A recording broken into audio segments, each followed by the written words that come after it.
दोस्तों इस वीडियो में हम देखेंगे कैसे हम 5 मिनट में घर बैठे बैठे अपने पासपोर्ट के लिए अप्लाई कर सकते हैं। दोस्तों पासपोर्ट के लिए ऑनलाइन अप्लाई करने के बाद पासपोर्ट इंडिया की तरफ से आपको एक अपॉइंटमेंट डेट मिलती है। उस अपॉइंटमेंट डेट पर आपको पासपोर्ट सेवा केंद्र विजिट करना होता है और पासपोर्ट सेवा केंद्र में अपने डॉक्यूमेंट्स आपको सबमिट करने होते हैं। पासपोर्ट सेवा केंद्र में डॉक्यूमेंट सबमिट करने के बाद फाइनल प्रोसेस होता है पुलिस वेरिफिकेशन का। अब दोस्तों इस वीडियो में हम पासपोर्ट के लिए ऑनलाइन कैसे अप्लाई करना है उसका पूरा प्रोसेस समझेंगे। उसके बाद पासपोर्ट सेवा केंद्र में और पुलिस वेरिफिकेशन में पूरा का पूरा प्रोसेस क्या होता है उसके लिए 2 वीडियोस अलग से मैंने बनाई हुई है। दोनों का लिंक मैं आपको डिस्क्रिप्शन बॉक्स में दे दूंगा। अब पासपोर्ट के लिए ऑनलाइन अप्लाई करने के लिए सबसे पहले आपको गूगल क्रोम पर जाकर passportindia.gov.in लिखकर एंटर करना होगा।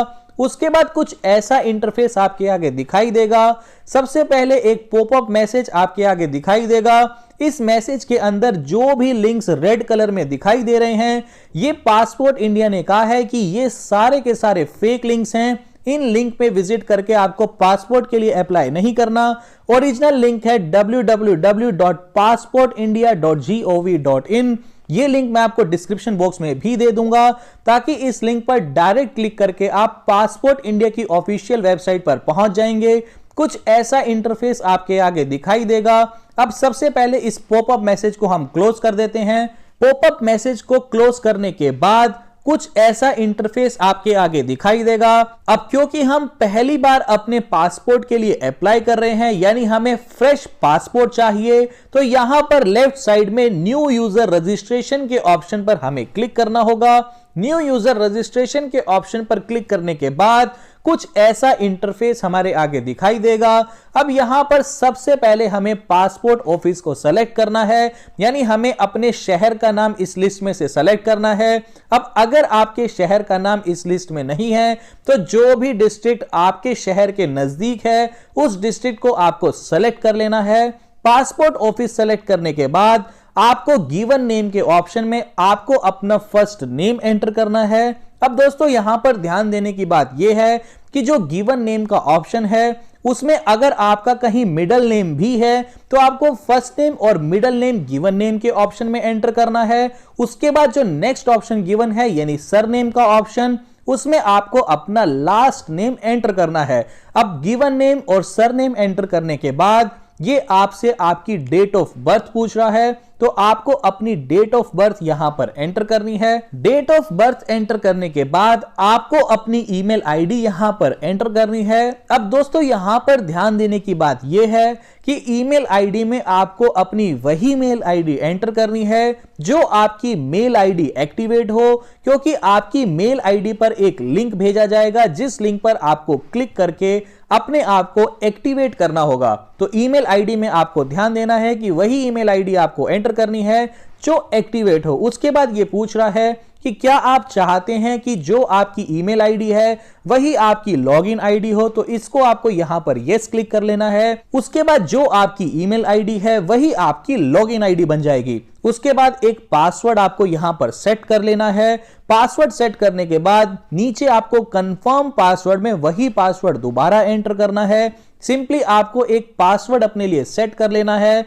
उसके बाद यहां पर एक हिंट क्वेश्चन दिया गया है। इस हिंट क्वेश्चन में से आपको एक क्वेश्चन सेलेक्ट कर लेना है।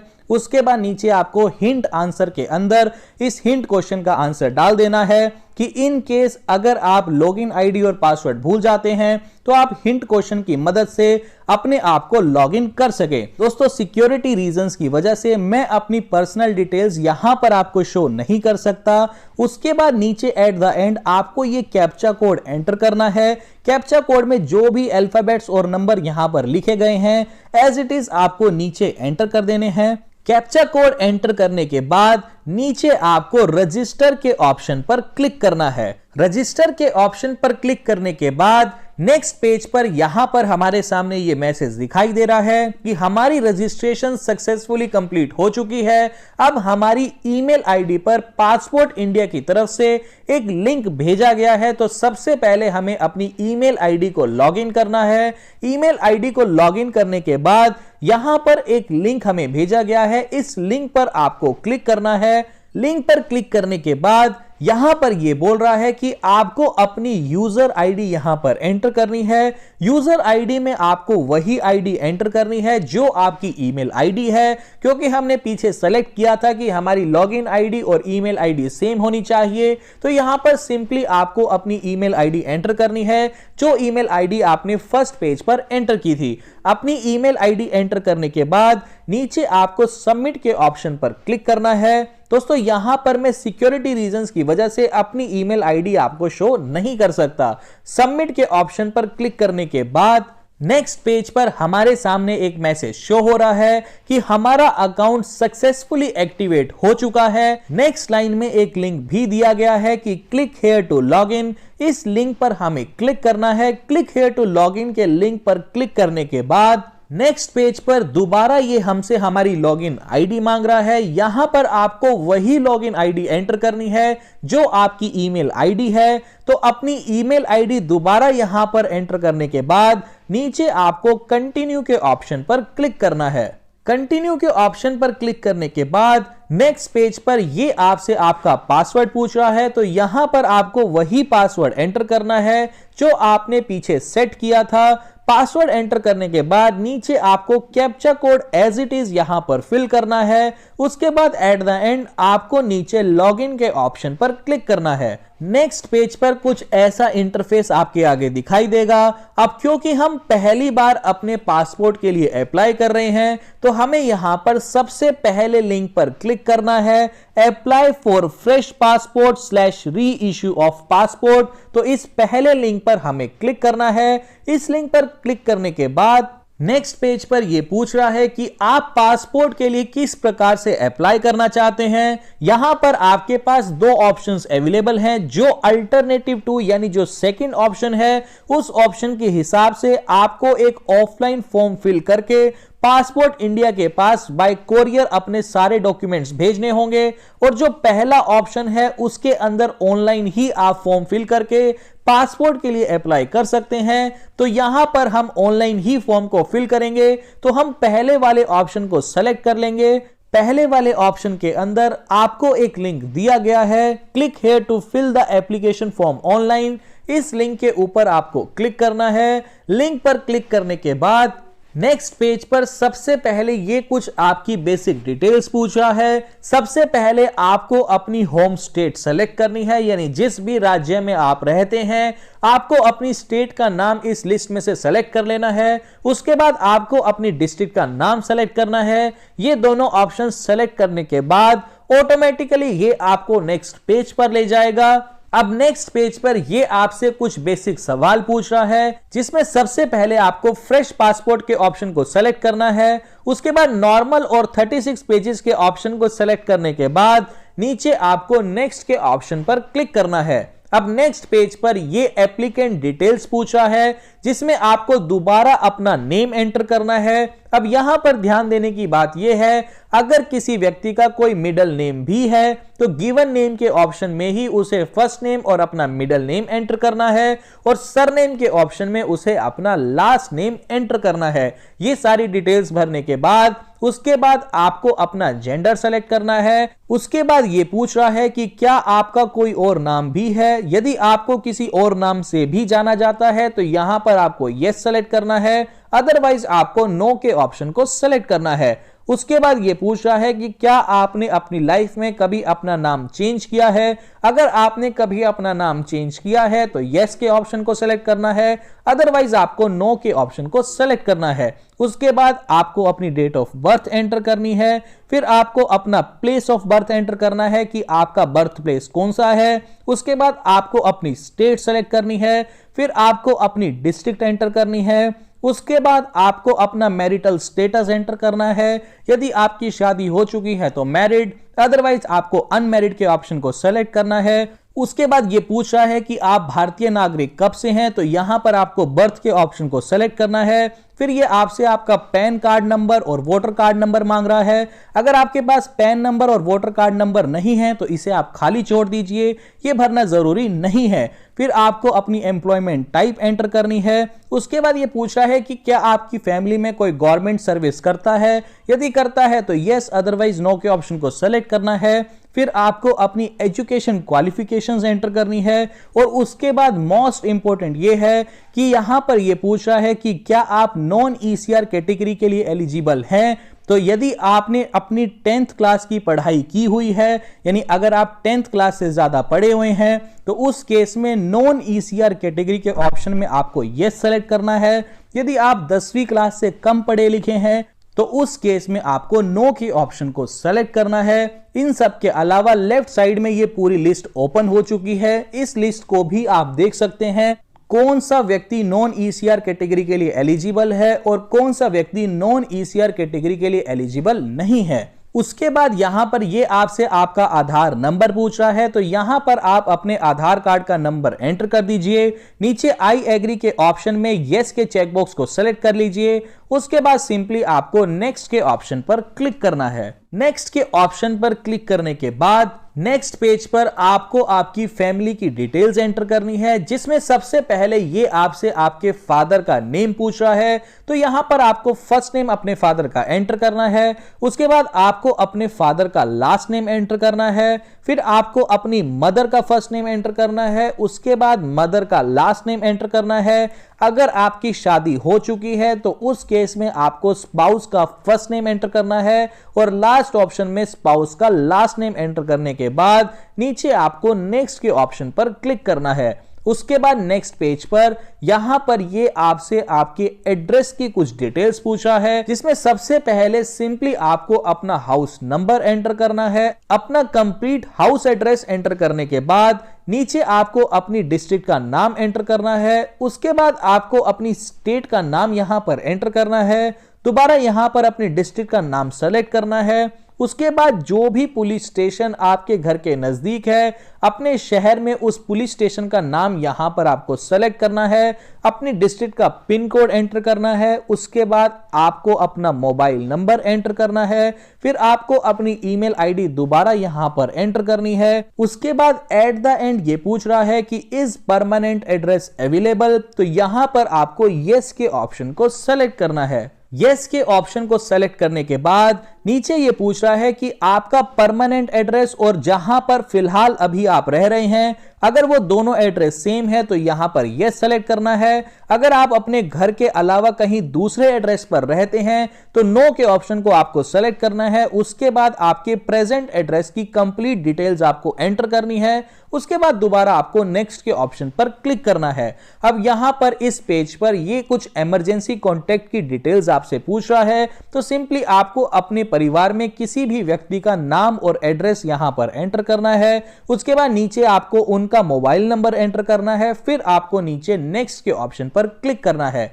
उसके बाद नेक्स्ट पेज पर आइडेंटिटी सर्टिफिकेट के बारे में यह पूछ रहा है, तो इस केस में सबसे पहले वाले ऑप्शन में आपको नो सेलेक्ट करना है। नेक्स्ट ऑप्शन के अंदर नीचे आपको डिटेल्स नॉट अवेलेबल का ऑप्शन सेलेक्ट करना है और थर्ड ऑप्शन के अंदर भी आपको नो के ऑप्शन को सेलेक्ट करना है। यहां पर हमने पहले कभी भी पासपोर्ट के लिए अप्लाई नहीं किया, इसीलिए हमें डिटेल्स नॉट अवेलेबल के ऑप्शन को सेलेक्ट करना है। उसके बाद लास्ट ऑप्शन में यह पूछ रहा है Have you ever applied for passport but not issued? तो इस ऑप्शन में भी हमें नो के ऑप्शन को सेलेक्ट करना है, बिकॉज पास्ट में हमने कभी भी पासपोर्ट के लिए अप्लाई नहीं किया। उसके बाद आपको नेक्स्ट के ऑप्शन पर क्लिक करना है। अब यहां पर ये कुछ बेसिक सवाल आपसे पूछ रहा है। ऑलमोस्ट सभी के अंदर नो के ऑप्शन को आपको सेलेक्ट करना है, बट एक बार आप अपने हिसाब से इन सारे क्वेश्चंस को पढ़ लेना। उसके बाद अपने हिसाब से यस या नो के ऑप्शन को आप यहां पर सेलेक्ट कर लेना। उसके बाद सिंपली आपको नेक्स्ट के ऑप्शन पर क्लिक करना है।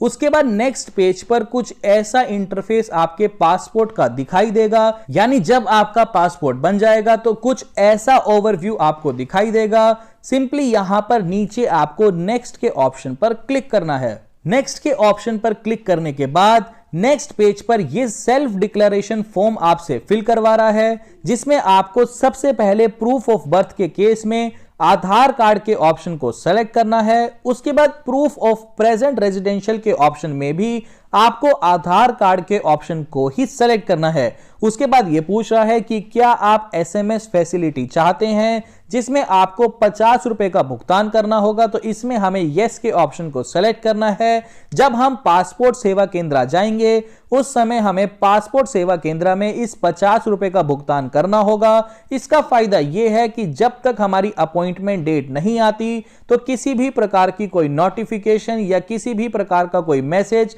हमारे मोबाइल फोन पर पासपोर्ट इंडिया के द्वारा हर बार भेजा जाएगा, यानी हम अपडेटेड रहेंगे अपनी अपॉइंटमेंट डेट के रिगार्डिंग। उसके बाद नीचे हमें प्लेस के ऑप्शन में अपनी डिस्ट्रिक्ट का नाम एंटर कर देना है। उसके बाद नीचे चेक बॉक्स को सेलेक्ट करना है आई एग्री के ऑप्शन में। यह सारा फॉर्म आपका फिल हो चुका है।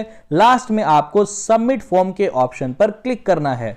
अब नेक्स्ट पेज पर कुछ ऐसा इंटरफेस हमें दिखाई देगा। यहां पर सिंपली सबसे पहले वाले ऑप्शन को हमें सेलेक्ट करना है पे एंड शेड्यूल अपॉइंटमेंट, बिकॉज हमें सबसे पहले अपनी एक अपॉइंटमेंट डेट शेड्यूल करनी है, जिस अपॉइंटमेंट डेट पर हमें पासपोर्ट सेवा केंद्र के ऑफिस में विजिट करना होगा।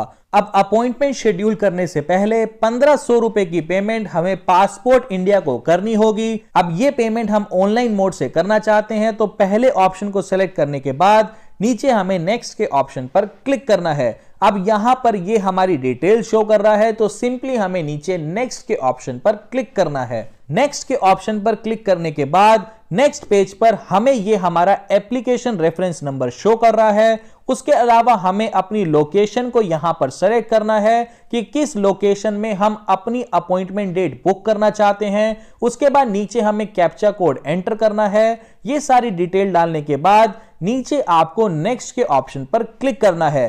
जो भी लोकेशन आप सेलेक्ट करेंगे उसी लोकेशन पर जो भी डेट आपको मिलेगी उस डेट और टाइम पर उसी लोकेशन के पासपोर्ट सेवा केंद्र में आपको विजिट करना होगा। अपनी लोकेशन सेलेक्ट करने के बाद नेक्स्ट पेज पर एक ऑप्शन आपको दिखाई दे रहा है पे एंड बुक अपॉइंटमेंट का। इस पे एंड बुक अपॉइंटमेंट के ऑप्शन पर आपको क्लिक करना है। पे एंड बुक अपॉइंटमेंट के ऑप्शन पर क्लिक करने के बाद यह पूछ रहा है कि आप कौन से बैंक अकाउंट से 1500 रुपए की पेमेंट पासपोर्ट इंडिया को करना चाहते हैं। यदि आपका अकाउंट एसबीआई का है तो पहले ऑप्शन को सेलेक्ट कर लीजिए। अगर आपका अकाउंट एसबीआई के अलावा किसी भी दूसरे बैंक का है तो उस केस में आपको सेकंड ऑप्शन को सेलेक्ट करना है, यानी अदर बैंक्स के ऑप्शन को सेलेक्ट करना है। अब जिस बैंक से मैं पेमेंट कर रहा हूं, यानी मेरा अकाउंट आईसीआईसीआई बैंक में है, तो यहां पर मैं सेकंड ऑप्शन को सेलेक्ट कर लेता हूं। उसके बाद नेक्स्ट पेज पर ये आपको आपकी डिटेल्स दिखा रहा है, तो यहां पर सिंपली नीचे आपको कंफर्म के ऑप्शन पर क्लिक करना है। कंफर्म के ऑप्शन पर क्लिक करने के बाद यहां पर आपको अपने कार्ड की डिटेल्स एंटर करनी है, यानी जिस भी कार्ड से आप पेमेंट करना चाहते हैं अपने कार्ड की डिटेल्स एंटर करने के बाद नीचे आपको पे के ऑप्शन पर क्लिक करना है। पे के ऑप्शन पर क्लिक करने के बाद हमारी पेमेंट यहां पर सक्सेसफुली कंप्लीट हो जाएगी, जिसमें हमें यहां पर एक नोटिफिकेशन मैसेज भी मिल जाएगा कि हमारी पेमेंट सक्सेसफुली कंप्लीट हो चुकी है। पेमेंट कंप्लीट होने के बाद हमें दोबारा अपने होम पेज को विजिट करना है। होम पेज को विजिट करने के बाद लेफ्ट साइड में आपको ऑप्शन दिखाई दे रहा है व्यू सेव्ड फाइल्स का। इस लेफ्ट साइड में व्यू सेव्ड / सबमिटेड एप्लीकेशन के ऑप्शन पर आपको क्लिक करना है।